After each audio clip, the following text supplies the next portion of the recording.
What is up, YouTube? McIntyre here.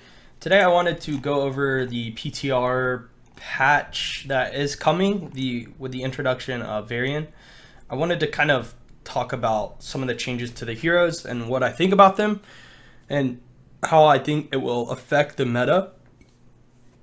Just kind of go over basically the things that are changing, if they're not nerfs, if they're buffs, what's necessarily happening, and what will change because of it. So we'll jump right into it. The first is going to be this Alaric change. E is going to have a range increase. This honestly isn't going to do that much for him. Alaric already has pretty insane range on his E, and it's one of the main reasons he's strong in solo lane, because he can just E the other person over and over again. But this will kind of help him even more, right? Because it is 10% more. It's not going to just make him super dominant, right? But it will help. It'll be a 10% increase in his lane strength, you know. So that's about it. Honestly, nothing too crazy with the Alaric. The Illidan, this is where things get a little dicey.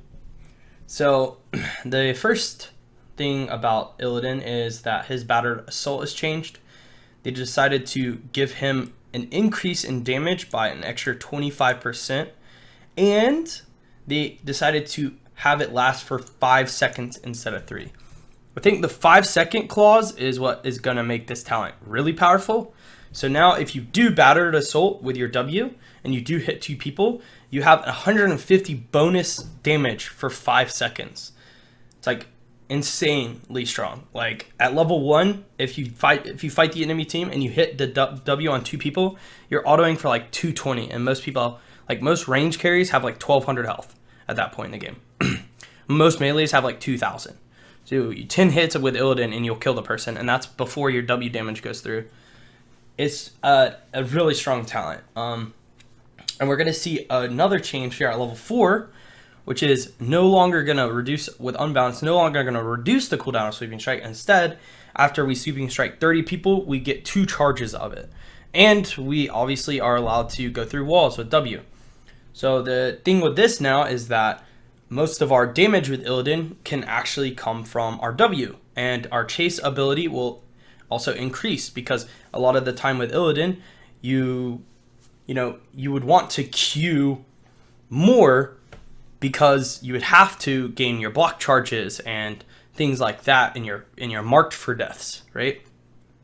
But with the introduction of Unbound and Battered Assault, we're gonna be able to Q a lot less and deal more damage, right? We're going to get more autos off because we can chase. Like when you W, you can auto attack immediately after you W, whereas Q, you kind of have the animation where you land. And, you're going to deal more damage just from Wing more often, just that damage of the Sweeping Strike hitting. So this is going to obviously increase the overall damage of Illidan, and it gives you another escape route through Wing through objects, which I've played a few games on Illidan on PTR, and it's a real thing, being able to W through walls and stuff. Like a lot of the time you can escape using that mechanic, and it will be something that I think will be introduced to the game. At level 7, Blizzard just decided that Illidan should have an extra 10% increase when his W is active, and since his W can be active for 5 seconds and he has 2 forms of Sweeping Strike, it's basically 100% uptime on 60% increased healing amount, and that's on the damage that you deal. So if you're autoing for 200, you're healing for 110 per auto. That's before you have Blades of Azeroth, and then you're autoing for 500, and then if you take Nexus Blades at 20, then you're autoing for 600. So you'd be healing for 330 or something like that, at least 350, somewhere around there, 360 maybe, per auto attack, which is going to be insane, which is why this change is insane. They're pushing you even away from taking Mark for Death at 16, and they're pushing Blades of Azeroth on you because Mark for Death doesn't deal as much damage anymore. So why take it? Plus, Blades of Azeroth scales, obviously, with our Sweeping Strike. If we are to proc Battered Assault and we Blades of Azeroth, we do a ton of damage. I'll jam a clip into the video right now of showing off the Blades of Azeroth for you guys so you can see the damage that it deals.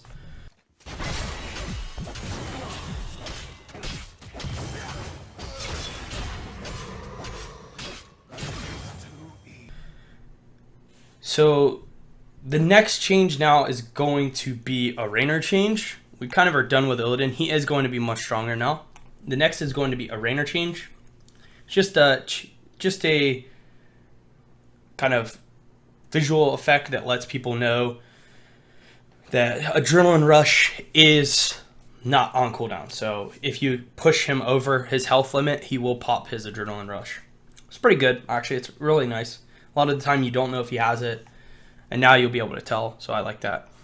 The next one that's going to be a impact, I think, is Earthquake. So again, Blizzard is pushing things onto us. They're nerfing Sundering by a 0.25 second on its stun duration. This is going to make hitting your wolf after you sunder much more difficult, as if it already wasn't fairly difficult, but this is going to make this even harder to do. And they're pushing Earthquake. So now Earthquake deals damage and triggers Frostwolf Resilience. So I think now if you're taking Thrall, you are actually going to be taking him from an Earthquake. And I don't think that Earthquake's bad. If you Earthquake the enemy team, if they have no dashes or escapes, then they are going to struggle to get away from you. And it's going to allow you to win 1v1 duels. There's a lot of things going on with this change to Earthquake. So it'll be interesting to see if this becomes like a new standard and if Thrall just finds a resurgence in the meta. But we will see Thrall picked with Earthquake from now on, I think. The next hero that we're talking about is going to be Zeratul. This is just an overall buff to Zeratul. I think what Blizzard wanted to do with this change is kind of like make Zeratul's kit less basic. So before, like, Zeratul has Burning Rage at 13, for example. Like, he has Block, he has Regen Master. He has all these things that are like not unique to him. And so Blizzard was like, okay, let's make the hero unique. Let's give it unique talents that, you know, it's like at 13, they have this thing now where it's like at 13, you get to choose a way to sustain yourself. Like at 13, you take a defensive talent, right? At 16, you take a spike in damage in a certain way talent, right? So because of that, Blizzard has basically given Zeratul everything that he needs in the late game in his first level 7, in his first 7, like first 3 talents, his level 7 talents. So at level 1 now, we get Vorpal Blade. Why not, you know? You do have this decreased cooldown when you basic attack, but you have to get 20 globes before that. And if you guys have ever used Regen Master on Zeratul, you normally don't get globes on the hero. So that's pretty much a dead talent. They basically moved everything off, but you get Vorpal now, level 1. Why not? Vorpal is an incredibly powerful. It's a third blink for a lot of the time. It's a third blink, so we get that. Now we get follow through at level 4, and this is an auto attack within 6 seconds. We deal 40% more damage. I think follow through on Zeratul used to be 80%, so it is a nerf, but you're getting it earlier, right? We also have the ability to take Rending Cleave at level 4, which is really good wave clear. Honestly, like, you don't have to take combo slash, you can take Rending Cleave, and it still is powerful. If you want to go Q build, it depends on if you need to go AoE damage or if you need to go, you know, single target damage. We also have the ability to take Grim Task. This is a gathering power effect. You get 4% of your AP per kill, up to 40%. So if you do get this capped at 10, you will be hitting for a lot, but you'd lose all of it on death. And getting 10 kills on Zeratul is sometimes reaching for it, right? Why take that when we can just immediately get a 40% increase in damage, or, you know, a 40% increase, or I guess, yeah, a 40% increase in damage here too, right? So do we get a 40 total percent, or we get 40 on one of our abilities right when we take the talent? Level 7, we got a couple new things going on here, but so our first is going to be Slip into Shadows. This gives you 2 blink charges. I honestly don't find this ability to be that appealing because it makes a cooldown on your blink 8 seconds longer.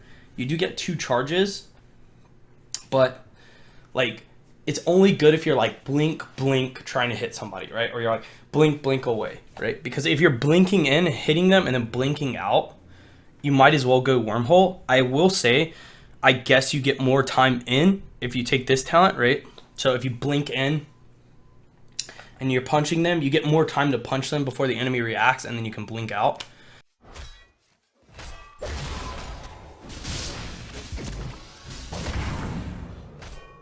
So it does have that going for it, but for me, it feels like Wormhole, which you also, by the way, get at level 7 now, like, is a much more powerful tool for doing that. Just blinking in, punching them, blinking out.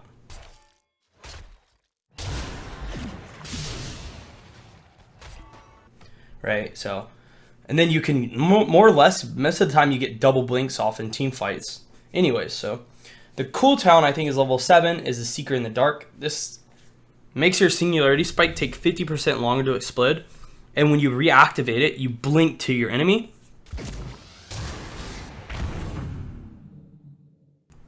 You also get bonus move speed. I think this one is something that I have yet to explore, but could be good, because there are times when someone gets away from you and you bomb them, right? And let's say, you know, you blink up onto a Falstad. Well, see, yeah, even then, I guess Vorpal does exactly what this talent does. I think that's the problem. I'm trying to come up with a situation where this talent would be effective, and Vorpal does basically what this talent does. Because if I were to blink onto Falstad and hit bomb auto attack him, and he were to tumble away, then I would Vorpal after him, okay? I guess then if he gusted me and I have my bomb still on him, I could reactivate it to blink to him. That would be a case where it would matter, but most Zeratul players at this point know about the gust and are ready for it. So most of the time when you go on Falstad, you don't really want to blink, or, you know, if you're going, you're just trying to force the gust, not so much get the kill. So more importantly, we get Wormhole, Follow Through, and Vorpal at level 7. We have our core at level 7, and now basically at 13 and 16 we just get, you know, icing on the cake, right? We have now Lifesteal, which is a 40% lifesteal on our auto attack, so that on our follow through procs we get healing, which is nice. That's built in sustain into our kit, and, you know, we don't lose anything for it. We can get the shield talent, which is 15% of our maximum health when we're stealth. So if the other team has a lot of burst and you think that they're going to one-shot you, you can go into the team fight with 15% of your max health on top of your already health bar, which I think is pretty good. But honestly, I think the 40% you're going to crit enough that you'll get that 15 back in a team fight. Maybe not. And then you have Spell Shield. So just like I said, these are our defensive talents, right? And then at 16, we have our offensive talents. These are our damage talents. So we now get Master Warp Blade at 16, which is on our third hit. We're going to crit for a lot, and if we follow through, we get additional damage on top of that. We have Sentence for Death. This is when we bomb the target. 50% of our damage is increased while there's a bomb on the target. So this, I guess, would work really well with the Seeker in Death, because our bomb lasts longer. But a lot of Zeratul's damage is so quick that the window in which you're dealing damage is a lot smaller than most people think. So I'm not really sure I like that talent too much. And after testing it, it doesn't really do much more damage than Master Warp, if it does more damage at all. So, however, Void Slash, I think, is a powerful talent. And if you do take the Q build at 16, you do get a huge spike on this talent. Cleave deals 40% more damage, and its cooldown is reduced by 6 seconds when it hits more than one hero. So when you cleave 2 people, you deal a ton of damage, like a ton of damage, and then you basically have your Q back up in a few seconds. So you can just Q over and over. This is really good poke build, right? And I think this build is for quicker damage. Let's say if the enemy team has like Brightwing, then this is the better damage. This is quicker. It happens faster, then you can Wormhole back out.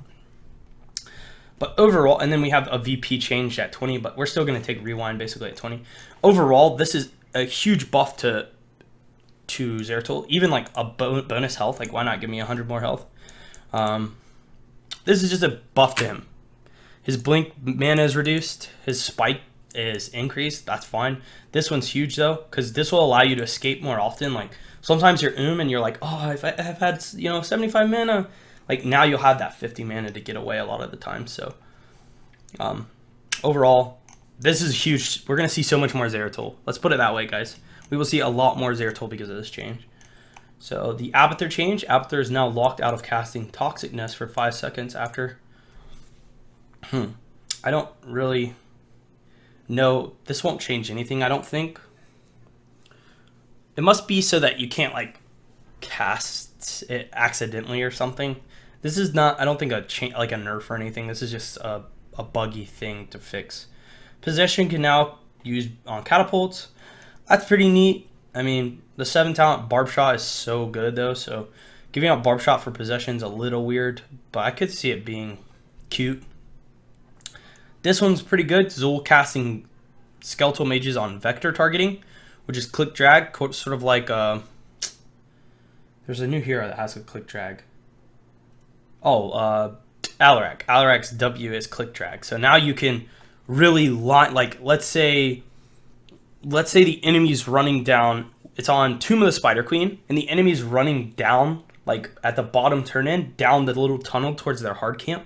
You can vector drag the skeletons to just line up along that tunnel, instead of where before you would like, you know, make an H shape with the 2 walls on the zombies. Now you can just run them down parallel to the walls. So that's actually a big buff for Zul, and it might see a spike in Zul pick because of it. Okay, so now we have Kerosene. Honestly, like, I want to say it's a nerf because he lost cleanse at 7, but he got so much that I think it is a buff. The most important is his Iron Fist. Like, the best way to explain it is he's now kind of a Tyrande when it comes to support. So he got increased healing on his W, just a buff, just flat out buff. Now his Iron Fist gives him move speed when he procs it. And then he gets these 4 allies. Our first ally is, it heals allies in a large area for 2% of their maximum health for 10 seconds. It's essentially healing ward, but you can dash to it. So it gives you an escape if your team doesn't come to you, right? Which is dope. We have an Earth ally, which is what a lot of people have been using. You place an ally that reduces the hero basic attack damage of nearby allied heroes received by 50%. So basically, it makes all the damage your team takes 50% less, which is pretty insane. And it has a, where's the health at?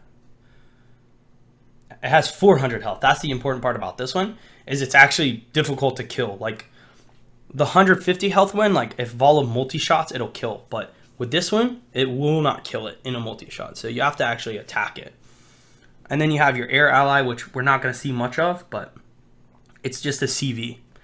And it does grant, it's like a, or I guess it's more of like a scouting drone because it lasts 40 seconds. But you do get 2 charges of it, so that's kind of cool if you want to bounce around on your Q with your Q. So we mostly are going to see a lot of Earth ally. But Spirit Ally is pretty good for the healing ward. If you have double tank, something like that, 2% of their maximum health is pretty dope.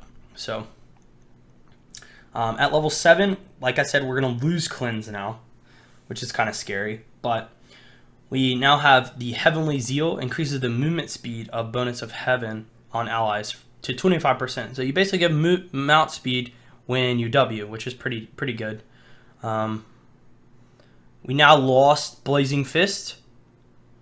We gained Blazing Fist, which is a pretty sweet talent. It's whenever you punch, your cooldowns of E is reduced by 1 second. So now you can like basically keep 100% uptime on E, whereas you used to kind of be able to do it, but now you definitely can do it with this talent.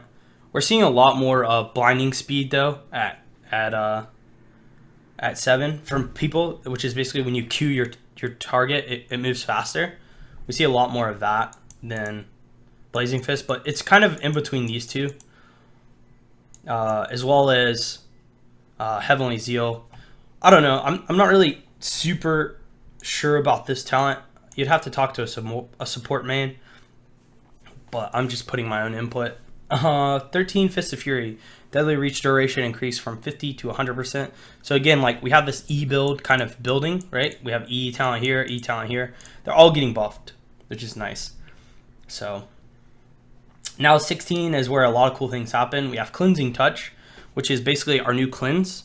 Actually, sorry, this talent right here it gives you an extra charge of your Q. That's what it is. So you can Q an extra time.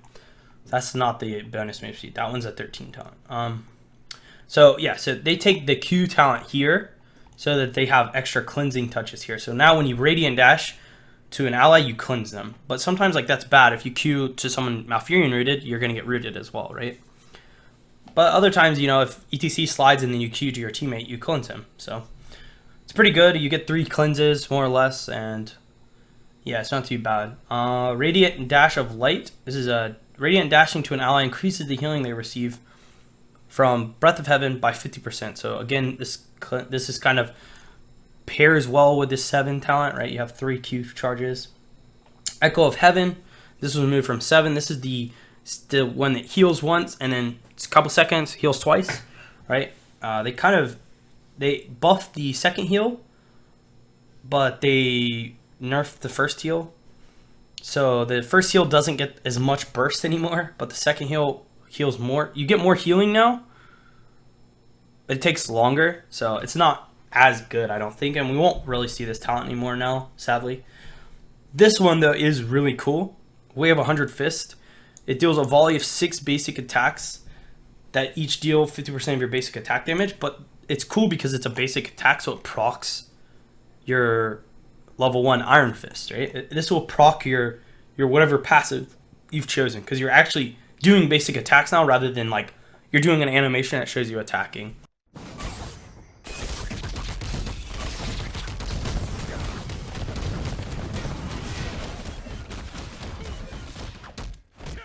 Which is where we're seeing like this one-shot build coming out from Kerosene, like where you just kill someone instantly, is because of Way of 100 Fist. Which is why I say he's kind of Tron to Eve, because he's going to be able to heal, but if you go damage build, you will deal damage. Like, I'll be very interested to see, like, this might be a hero that I have to play as, like, I play Flex currently, so if we might see double support with Monk as second support for his damage, if that makes sense. So I'm really excited about this change. I think it's good. I mean, they didn't touch a lot of his good stuff, like his palms and stuff. They just tried to give him a little bit more. They nerfed some of his things, like I said. They got rid of Echo of Heaven. That's kind of unfortunate. And then they got rid of the W Circle of Life talent, which is the one that, like, the more people around you, the more you heal.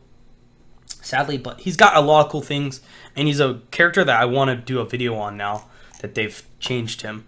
I think that it would be worth it for people to see. So, a little nerf to Leoric for some reason. Basically, before when you ulted with Black of the March of the Black King, it was just like your animation, your body was like a death ball, like an actual circle ball. And now, like, it's only in front of you. Like, you're only going to hit people in front of you. Before, if they were a little behind you, you were hitting them. Now it's only in front of you. So just randomly, they just decided to... They decided to nerf him. I think because they're going to buff him later on. Not a whole lot going on down here. Just some buff changes, some bugs. The unstoppable thing, like if you got cleansed and then you W yourself on Alaric, you wouldn't move. Yeah, not a whole lot as far as the patch goes. But like I said, the big winners here are going to be Kerosene, Zeratul, and Illidan, and we will see a resurgence in these heroes because of this patch. So that's going to be it for me today, guys. Thank you so much. Hopefully you've enjoyed this video. If you did, make sure to throw a like and subscribe to my YouTube. Drop in the comments, like, if you actually enjoyed it or what you would enjoy more about all of this. And I'll continue to try to improve on these videos. Again, you will always follow me on Twitch and Twitter, which will both be located below. And that's going to be it for me today, guys. Thanks so much, and cheers. Hope you all have a good day.